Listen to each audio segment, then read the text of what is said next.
Reports நேயர்களுக்கு வணக்கம். நம்முடைய மூத்த வழக்கறிஞர் குமரகுரு சேதா இணைஞ்சிருக்காரு. வணக்கம் சார். வணக்கம்.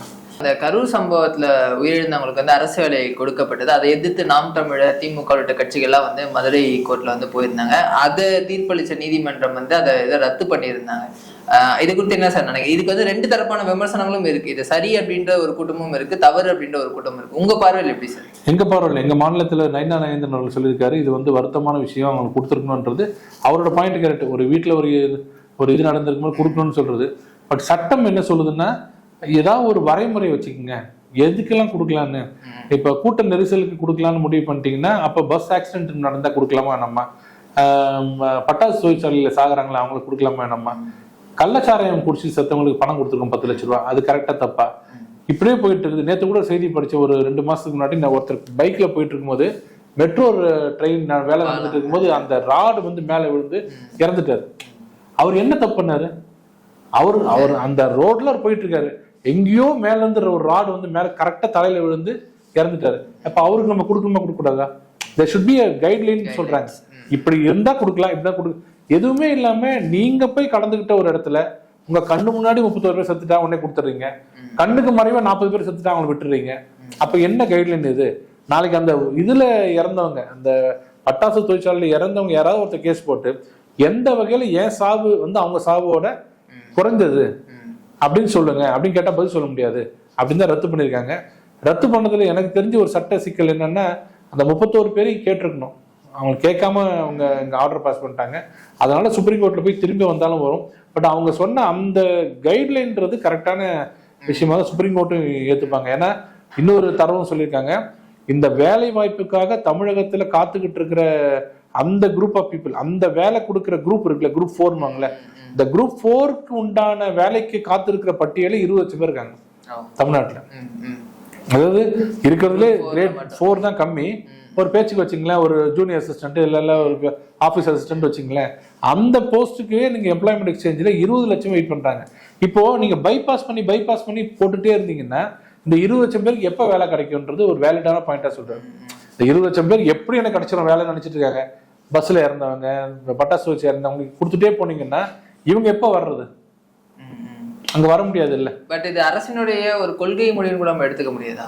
கொள்கை முடிவு எப்ப எடுத்துக்கலாம்னு சொன்னீங்கன்னா, 2 பேர், ஒருத்தர் செக்ரட்டரியில வேலை செய்யறாரு, அவர் சிஎம்க்கு ரொம்ப கூடவே இருந்திருக்காரு, அவர் இறந்துட்டாரு, குடும்பம் ரொம்ப கஷ்டப்படுது. கம்பேஷனேட் கிரவுண்ட்னு ஒண்ணு இருக்கு, அதுல அவரு தகுதிக்கு ஏற்ற ஒரு வேலை கொடுக்கலாம், இப்ப கொடுத்த மாதிரி. அதெல்லாம் நீங்க ஜெனரலைஸ் பண்ண முடியாது. 31, 50, 60, 100ன்னு போனீங்கன்னா எங்க லிமிட்? அவங்க கேட்கறது என்னன்னா, யார்ட் ஸ்டிக் என்னன்னு கேட்கிறாரு. ஏதோ ஒரு யார்ட் ஸ்டிக் வைங்க, இந்த மாதிரி இருந்தா நம்ம கொடுக்கலான்னு.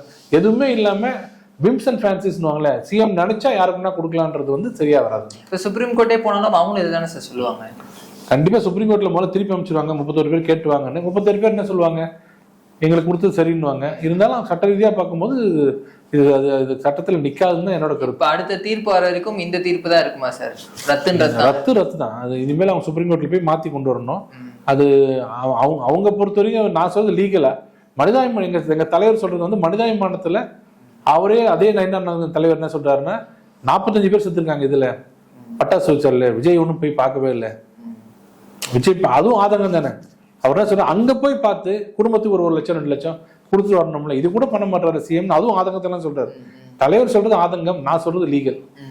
இப்ப கருணை அடிப்படைன்ற ஒரு டேர்ம் தான் அவங்க அடிக்கடி யூஸ் பண்றாங்க. அப்படி இருக்கும்போது ஒரு முதல்வருக்கு அந்த அதிகாரம் இருக்கா? முதல்வருக்கு கண்டிப்பா அதிகாரம் இருக்கு. அந்த அதிகாரம் ஒரு வரம்புக்கு உட்பட்டது. இப்ப நம்ம நிறைய இடத்துல பாத்தீங்கன்னா, கம்பேஷனேட் கிரவுண்ட்னு அப்பா வேலை செஞ்சுட்டே இருப்பாரு, இறந்துருவாரு.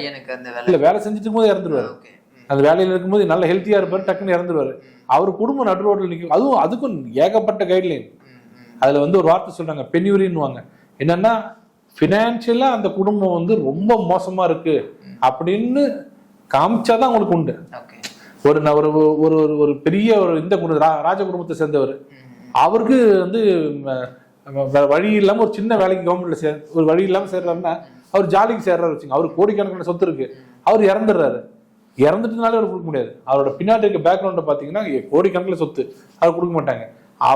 அவரை நம்பி மட்டும்தான் அந்த குடும்பம் இருந்தது. இவரோட இறப்புனால அந்த குடும்பம் பினான்சியலா பாதிக்கப்படுது. ரொம்ப கஷ்டப்படுறாங்கன்றதெல்லாம் ஸ்க்ரூட்டனைஸ் பண்ணி எல்லாம் கேதர் பண்ணி அதுக்கப்புறம் தான் ஒருத்தர் கொடுப்பாங்க. அதுக்கே அவ்வளோ பண்றாங்க. நீங்க என்ன கைட்ல இதுல என்ன நீங்க பேக்ரவுண்ட் செக் பண்ணீங்கன்னு கேட்கிறாரு.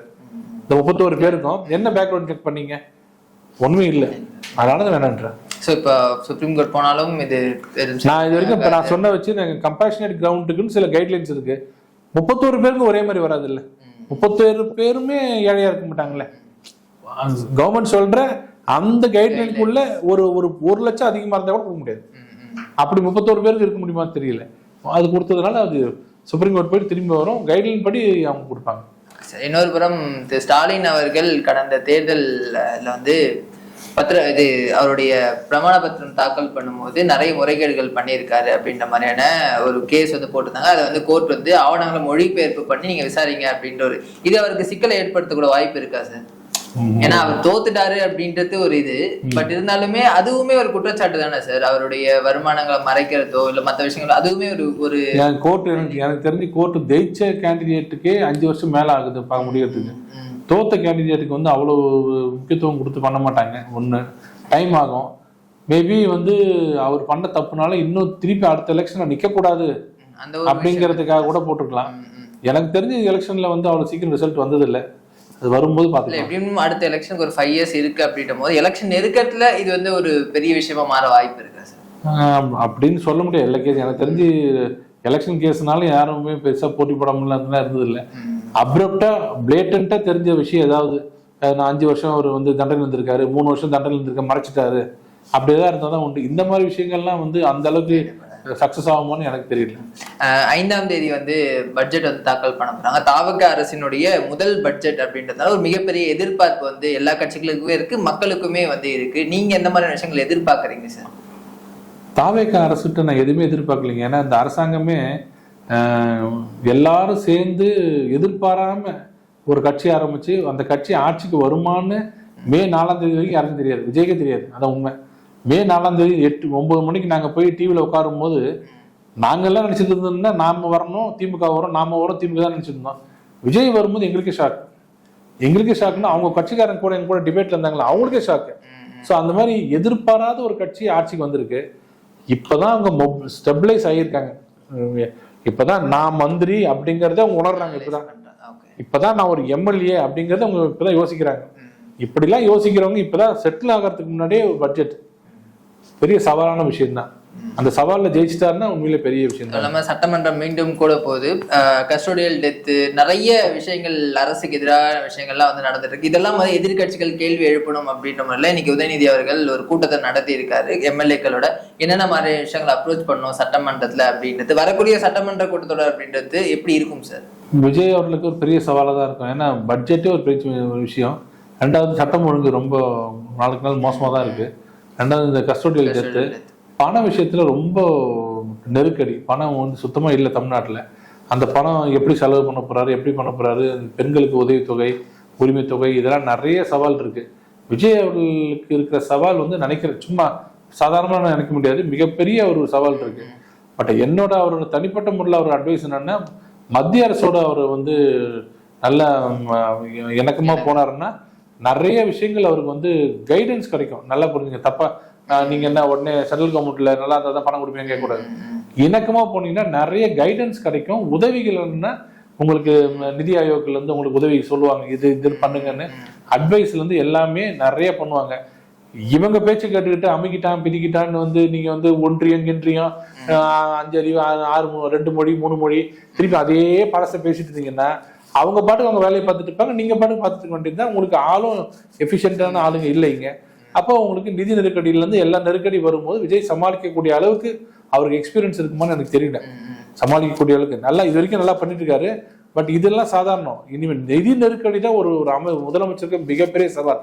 வர்ற பணத்தையும் போற பணத்தையும் சரியா வச்சு கடன் வாங்காம பண்ணணும். அதை பண்ணணும்னா எனக்கு தெரிஞ்சு இவருன்னு இல்லை, யாரா இருந்தாலும் சென்ட்ரல் கவர்மெண்ட்ல நல்ல ஒரு உறவோடு இருந்தா நல்லா இருக்கும். அதை அவர் எப்படியாவது ஏற்படுத்திக்கணும். இது வரைக்கும் அவர் இணக்கமான செயல்பட்டு பெருசா வந்து சென்ட்ரல் கவர்மெண்ட்க்கு எதிராக அவர் பண்ணி நம்ம பார்த்தது இல்லை. பிரதமர் அவர்களை சந்திச்சு வந்திருக்காரு, நிதி ஆயோக் கூட்டத்துல பங்கேற்று அப்பவுமே வந்து ரெக்வஸ்டா தான் சில விஷயங்கள் வந்து தமிழகத்துக்காக அவர் கேட்டிருந்தார். சோ கடந்த ஆட்சியில இருந்த மாதிரி ஒரு மோதல் போக்கு அப்படின்றது இந்த ஆட்சியில இல்ல அப்படின்னு தான் இந்த 2 மாசத்துல நமக்கு தெரியுது. மோதல் போக்கு இல்லைங்க. இப்ப எனக்கு தெரிஞ்சு சர்வ சிக்ஷா அபியான்ல வந்து 2500 கோடி வாங்கிடணும். இன்னொரு மொழி நான் பிஎம்ஸ்டில சொல்லி 3வது மொழி எந்த மொழி வேணா எடுத்துங்க, நான் இந்த மொழின்னு சொல்லல, அப்படின்னு கொண்டு வரணும். இம்மிடியா நவோதயா கொண்டு வரணும். எனக்கு தெரிஞ்சு தமிழ்நாட்டுல கிட்டத்தட்ட 60 மாவட்டங்கள் இருக்கு. 60 மாவட்டத்துக்குமே 25 ஏக்கர் இம்மிடியா நீங்க சாங்ஷன் பண்ணி கொண்டு வந்தீங்கன்னா அதனோட தாக்கம் இருக்கு பாருங்க, அதனோட இன்வெஸ்ட்மெண்ட். நவோதயா பள்ளி வந்து நீங்க திருச்சின்னு நினைக்காதீங்க, ராமநாதபுரத்துல நவோதயா பள்ளி ஒரு இடத்துக்கு ஒரு கிராமத்துல வந்துச்சுன்னா சுத்தி இருக்கிற ஒரு 100 கிராமங்கள் எங்கேயோ போயிடும்.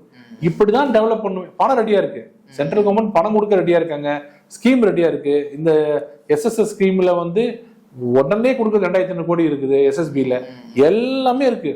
ஆனா வாங்க மாட்டேன், வாங்கினா இவங்க எல்லாம் கோச்சிப்பாங்கன்னு ஒண்ணு சொல்றேன். இவங்க யாரும் உங்களுக்கு ஹெல்ப் வர மாட்டாங்க. இந்த கோவன், திருமுருகன் காந்தி இவங்க யாருமே சிஸ்டத்தை கெடுப்பாங்களே தவிர இவங்க யாரும் கூட இருந்து பணத்தை எப்படி பண்ணலாம் அப்படின்னு பண்ண மாட்டாங்க. அவங்க ஆட்சியை கவிழத்துக்கு உண்டான வழிதான் பார்ப்பாங்க. இவங்கள நம்பாம, சினிமாக்காரன் யாரையும் நம்பாம, அவர் முழுக்க முழுக்க தனிப்பட்ட முறையில தப்பு இருந்தா எதிர்ங்க. நான் இது சொல்ல, மத்திய அரசு தப்பு பண்ணா கண்டிங்க. ஆனா மத்திய அரசுன்றதுனாலயே ஒன்றியம்ன்றதுனாலயே நீங்க எதிர்த்து போனீங்கன்னா பாதிப்பு உங்களுக்கு தான். இந்திய அரசு மாத்திட்டாரு சார். இப்ப மாத்தணும், முதல்ல ஒன்றியம்னாரு, இப்ப இந்திய அரசு. ஒழுங்கா மாத்திட்டு நல்லபடியா சுமூகமா போங்க. தப்புனா தப்புன்னு சொல்லுங்க, தப்புனா தப்பு. ஆனா எல்லாமே தப்பு, காலைல எந்திரிச்சுன்னா மோடி பண்ற தப்பு அப்படின்னு இருக்காதீங்க. அப்படி இருந்தா நாட்டுக்கு, நம்ம தமிழ்நாட்டுக்கு நல்லதில்லை. மேகதாது பிரச்சனை வந்து நாளுக்கு நாள் தீவிரமாயிட்டே போறது நம்மளால வந்து பார்க்க முடியுது சார். குறிப்பா வந்து மத்திய நீர்வளத்துறையினுடைய இணை அமைச்சர் ஒரு கருத்தை தெரிவிச்சிருக்காரு. இந்த மாதிரி ஒரு மாநிலத்தை அணை கட்ட வந்து பிற மாநிலத்தோட அனுமதி தேவையில்லைன்ற மாதிரி ஒரு கருத்தை தெரிவிச்சிருக்காரு. அதுக்கு வந்து தமிழகத்திற்குடைய தலைவர்கள்லாம் ரியாக்ட் பண்ணிட்டு இருக்காங்க. இந்த பிரச்சனைக்கு தீர்வு தான் என்ன சார்? இந்த மேகதாது பிரச்சனை எப்போ தமிழ்நாட்டுக்கு வருதுன்னு பாத்தீங்கன்னா, எப்பெல்லாம் திமுக ஆட்சிக்கு வருதோ, அங்க எப்பெல்லாம் காங்கிரஸ் ஆட்சிக்கு வருதோ அப்பெல்லாம் இந்த மேகதாது இஷ்யூ, காவிரி இஷ்யூலாம் நீங்க கூட கேள்விப்பட்டிருப்பீங்க. நடுவில் ஒரு 5 வருஷம் பிஜேபி ஆட்சி அங்க இருந்தது, இங்க டிஎம்கே கூட இருந்தப்போ அங்க பிஜேபி இருக்கும்போது ஒரு விஷயம் கூட பிரச்சனை வரல. மேகதாது கட்டுவேன்னு சொல்லல, எதுவும் சொல்லல. மேகதாது கட்டுறதுக்கு அங்க இருக்க பாஜக ஆதரவு கொடுக்குது. இப்போ சொல்றேன், அங்க இருக்கிற பாஜக மேகதாது கட்டுறதுக்கு ஆதரவு கொடுக்கும். ஆனா லீகலா முடியாதுன்னு சொல்லும் போது அமைதியாயிடும். ஆனா காங்கிரஸ் எப்பெல்லாம் அங்க வருதோ, என்ன வேணா பண்ணிக்கங்க நீங்க, நாங்க வீம்புக்குன்னா நாங்க தமிழ்நாட்டை சீட்டிக்கிட்டே இருப்போம். அது லீகலா எப்படி இருந்தா நீங்க லீகல்லாம் 1000 வச்சுக்கங்க, நாங்க வேணும்ட்டே அங்க வந்து டிபிஆர் போடுவோம், டீடைல் ப்ராஜெக்ட் ரிப்போர்ட் நான் வேணும்ட்டே கொடுப்போம், அங்க கன்ஸ்ட்ரக்ஷன் பண்ணுவோம், செங்கல் எல்லாம் வைப்போம், எல்லாரும் பயமுறுத்துவோம். ஏன் பண்றாங்கன்றது மட்டும் யோசிங்க. அப்ப இது விட தெரிஞ்சிடும். அவங்க என்னன்னா, காங்கிரஸ் எப்பெல்லாம் அங்க வருதோ அவங்களுக்கு அது எதை பத்தியும் கவலை இல்லை, அங்க இருக்கிற ஓட்டு தான் முக்கியம். நாங்க என்னன்னா, அங்க இருக்கிற பாஜகவுக்கு இதுல ஆசை இருந்தா கூட ஒட்டுமொத்த இந்தியான்னு வரும்போது மோடி அவர்களோட தலைமையில பிரதமர் என்ன சொல்றாரு, லீகலா என்ன இருக்கு அதை மட்டும் கேளு, மத்தவெல்லாம் கேட்காது, அங்கேயே கிள்ளி போட்டுருவாரு. இவங்களை பொறுத்த வரைக்கும் பேசி பேசி பேசி இஷ்டத்துக்கு இந்த அளவுக்கு கொண்டு வந்துட்டு இப்படி பேசிட்டே இருக்கும்போது எதிர்மனையா ஒரு கருத்து சொல்லுவாங்க, அந்த கருத்தை பிடிச்சிக்கிறது. இப்ப இதை வச்சு இன்னொரு ஒரு வாரம் ஓட்டுவாங்க. அதுக்கப்புறம் அந்த நீர்வள அமைச்சர் இருக்காரு பாருங்க, அவர் அப்படி சொல்லல, இவங்களோட கன்சல்ட் இல்லாம நீ கட்டவே முடியாது ஒண்ணு சொன்னதுக்கு அப்புறம் அதையே நீ இத்தனை நாளா சொல்லல, உங்களுக்கு பிரச்சனை இல்லை, ஏதாவது பிரச்சனை வரணும்ன்றதுக்காக பிரச்சனையே பண்ணிட்டு இருப்பாங்க. இதை எங்கேயுமே தமிழ்நாட்டு மக்களுக்கு உறுதியோட சொல்லணும், மோடி அவர்கள் பிரதமரா இருக்கிற வரை தமிழ்நாட்டுக்கு எந்த துரோகம் வராது. மேகதாது அணையெல்லாம் கட்டவே முடியாது. கட்டினா கூட என்ன காரணத்துக்கு கட்டுறோம் எல்லாமே வந்து சிஎம் அந்த காவிரி வாட்டர் மேனேஜ்மெண்ட் அத்தாரிட்டிக்கு தெரியாம கட்ட முடியாது. இன்னைக்கு அந்த அமைச்சர் எதுக்காக சொல்லியிருக்காருன்றத அவர்கிட்ட இருந்ததை விளக்கம் கேட்கணும். ஏன்னா நம்ம சொல்ற விஷயம் பாதி தான் இதுல வரும், மிச்ச பாதி வராது. அது என்ன சொல்ல வரேன்னா, இப்படி சொல்லியிருக்காரு வச்சுங்களேன், எந்த அணையும் கர்நாடகா கட்டி கொள்ளலாம், ஆனால் அதற்காக வந்து தமிழகத்தினோட பெர்மிஷன் தேவையில்லை, ப்ரொவைடட் தமிழகத்துக்கு எந்த பாதிப்பு ஏற்படாமல் இருந்தால் அப்படின்வாங்கல்ல. இந்த முதல் வரி மட்டும் எடுத்து 2வது வரி விட்டுருவாங்க. இல்லைங்க தேவையில்லையாங்க, கன்சென்ட் தேவையில்லைங்க அப்படின்னு சொல்லும் போது என்னன்னா, அதை வச்சு ஒரு வாரம் பாலிடிக்ஸ் வரும். இந்த காக்ரோச் பார்ட்டி, அந்த பார்ட்டி, இந்த பார்ட்டி எல்லாம் ஓடும். எல்லாம் முடிஞ்சு எல்லாம் வேலையெல்லாம் முடிஞ்சதுக்கு அப்புறம் என்னடா பண்ணலாம், அடுத்தது என்ன பண்ணலாம், வேற எதாவது யோசிக்கலாமா அப்படின்னு யோசிப்பாங்க. காங்கிரஸ் இருக்கும் வரை நிம்மதி இருக்காது மக்கள்கிட்ட. அது கண்டிப்பா ஏதாவது ஒண்ணு சீர்குலைக்கிற மாதிரி எதையாவது ஒண்ணு பண்ணும். இப்போது சொல்றேன், எந்த விதமான பிரச்சனையும் வராது சார். காவிரி நடுவர் மன்றம் வந்து இருக்காங்க, அவங்கதான் இந்த மாதிரி எத்தனை டிஎம்சி தண்ணீர் திறந்து விடணும் அப்படின்ற மாதிரி அவங்க இருக்கும் போது ஏன் இந்த பிரச்சனை வந்து திரும்ப வெடிக்குது அப்படின்றது தானே சார் இங்க ஒரு கொஸ்டின் மார்க்கா இருக்கு. காவேரி வாட்டர் மேனேஜ்மெண்ட் அத்தாரிட்டியில செக்ஷன் 18ல கிளியரா ரைப்பேரியன் ஸ்டேட்னு சொல்லக்கூடிய தமிழ்நாடு, பாண்டிச்சேரி, கேரளா இந்த மூன்றுத்துக்கும் உள்ள அவங்களுக்குன்னு ஒதுக்கப்பட்ட 402 டிஎம்சி தமிழ்நாட்டுக்கு, 32 இன்னமும் பாண்டிச்சேரிக்கு, இதெல்லாம் எந்த வகையிலும் குறையக்கூடாதுன்றது சுப்ரீம் கோர்ட் உத்தரவு வாட்டர் மேனேஜ்மெண்ட் சொல்லிட்டாங்க. இதுல ஏதாவது முன்ன பின்ன இருந்ததுன்னா அத்தாரிட்டி கூட அவங்க சொல்லதான் முடியும். அவங்க மிலிட்டரி வச்சுதான் பண்ண முடியாது, சொல்லதான் முடியும். சொல்றதை இப்ப கேட்கல கர்நாடகா அரசு. இது வரைக்கும் தமிழ்நாட்டுல காவிரி பிரச்சனை வந்தே இல்லை. தண்ணி கரெக்டா ஜூலை மாசம் ஓரெல்லாம் போகும். இப்ப இது வரல. இது என்ன சொல்றாங்க, இப்ப நாங்க போய் முறையிட போறோம் தமிழ்நாடு கவர்மெண்ட் சொல்றாங்க. முறையிட்டால் சுப்ரீம் கோர்ட் கூப்பிட்டு மரியாதை திறந்து விடுற தண்ணின்னு சொல்ல போறாங்க. அது வந்துடும். எங்கேயுமே 402 டிஎம்சி கம்மியா கூடுன்னு சொல்லவே சொல்லாது. இந்த அமைச்சர் என்ன நினைச்சிருக்கலாம் நான் நினைக்கிறேன்னா, பேலன்சிங் ரிசர்வாயர்ன்றது தண்ணியை தேக்கி வைக்கிறதுக்கு. இப்ப 402 நம்ம கொடுக்கணும் தமிழ்நாட்டுக்கு. ஒருவேளை அங்க ஒரு 602 இருக்கு வச்சுங்களேன், ஒரு பேச்சுக்கு டேமே இல்லை, அது பாட்டு அப்படியே ஃபுல்லா போயிட்டு இருக்கோம்.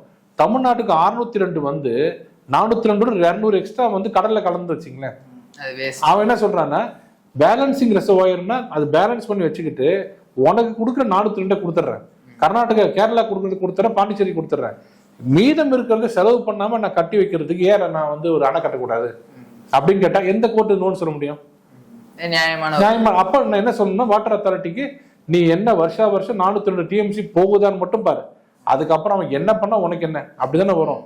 அதனால அந்த விளக்கம் சரியா கொடுக்கலன்னு தான் நான் நினைக்கிறேன். ஆனா நீண்ட சரியான விளக்கம் கொடுத்துட்டா அது முடிஞ்சிடும். கம்யூனிகேஷன் தான் ப்ராப்ளமா இருக்கு. கம்யூனிகேஷன்ல வார்த்தைகள் தான் பிரச்சனை. அந்த வார்த்தைகளை பத்திரிகையாளர்கள் எப்படி எடுத்துக்கிறாங்கன்றதும் பிரச்சனை. அண்ட் அதே மாதிரி தமிழக முதல்வர் விஜய் அவர்கள் கர்நாடகா போய் பேச்சுவார்த்தை நடத்த போறான்ற மாதிரியான ஒரு தகவல் இருக்கு. இதுக்கு முன்னாடி எம்ஜிஆர் அவர்கள் இருந்த காலத்துல இந்த மாதிரி ஒரு இன்சிடென்ட் நடந்திருக்கு. அவர் போய் பேசினாரு, அதுக்கான ஒரு விஷயங்கள்லாம் நடந்துச்சு. இப்ப திரும்ப அதே மாதிரியான ஒரு விஷயத்தை திரு விஜய் அவர்கள் கையில் எடுக்க இது கை கொடுக்குமா சார்?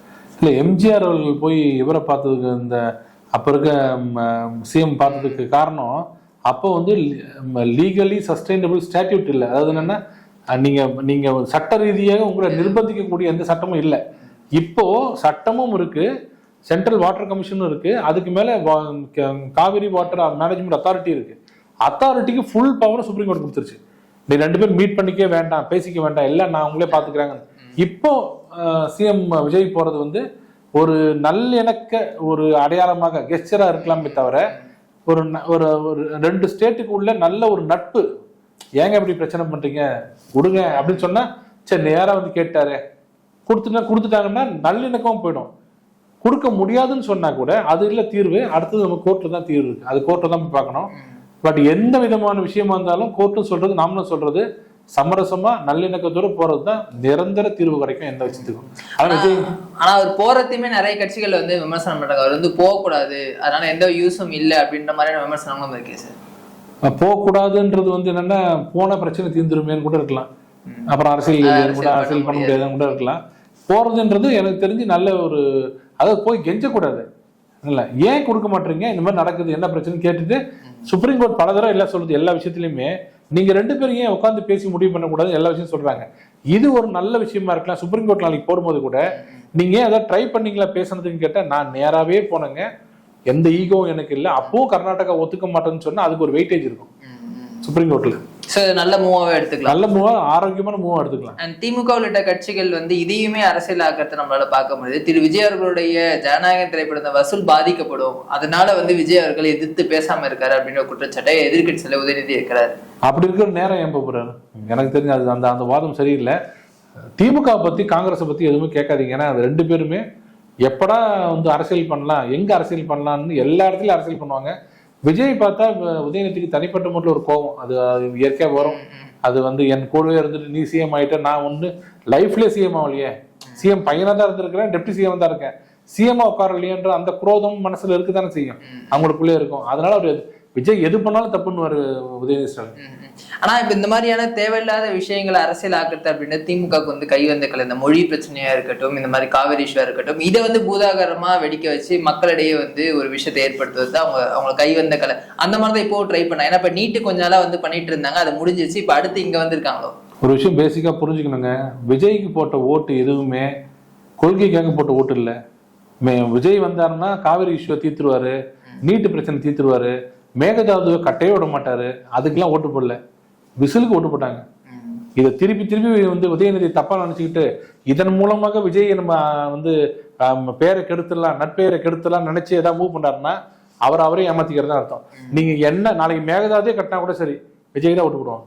அது இது எப்படி சார் எடுத்துக்கிறது ஒரு மக்களுடைய அது முதல்ல கொஞ்ச நாளைக்கு அப்படிதான் இருக்கும். அவங்க வந்து விஜய் எப்படி பாக்குறாங்கன்னா, 2 பேருமே சரியில்லை, ஒரு பெரிய ஒரு கட்சி வந்திருக்குது பாப்போம் அப்படின்னு வந்திருக்கு.